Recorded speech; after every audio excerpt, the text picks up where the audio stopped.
Back as promised with this new warning for everyone on Medicare. Specifically, it's about the words that appear on hospital forms and small differences in the fine print that could mean thousands of dollars in payments down the line.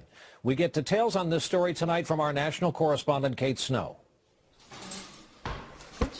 79-year-old MJ Bricou is doing physical therapy after a bad spill in September. She spent 3 days in a hospital. She got the same care as an inpatient, but she wasn't classified as one. Instead, her chart said she was only under observation. I mean, it's illogical. I had a broken leg. It just didn't make sense at all. What were they going to observe? And here's what she didn't understand at first. That label, under observation, technically made her an outpatient. And that means Medicare won't pay for her rehabilitation in a nursing facility, which costs $28,000. The whole thing is so outrageous, and it's not right. It's a huge problem.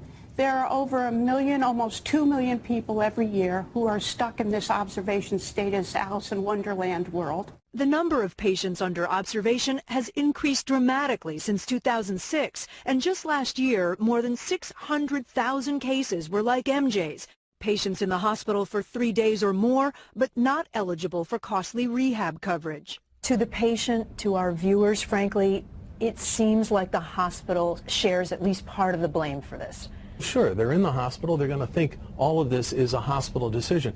Much of this is out of our hands. Rich Umdenstock, who represents most of the hospitals in this country, says they're being squeezed by Medicare. Inpatients cost more, so Medicare aggressively audits the classifications given to patients. If you make the wrong decision, if you admit a patient to inpatient status, and then they determine after the fact, sometimes years later, with additional information the physician didn't have, they will take that payment back. Unfortunately, the patient does get in the middle of this. We wanted to talk to Medicare, but they denied our request for an interview, citing pending litigation on this very issue. The hospital that treated Mary Jane wouldn't talk to us either, but gave us a statement saying it is obligated to follow Medicare rules when assigning patients to their appropriate level of care.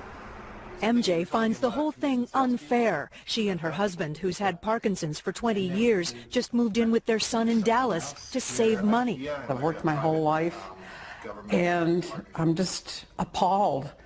Now any money they can save will go to her rehab.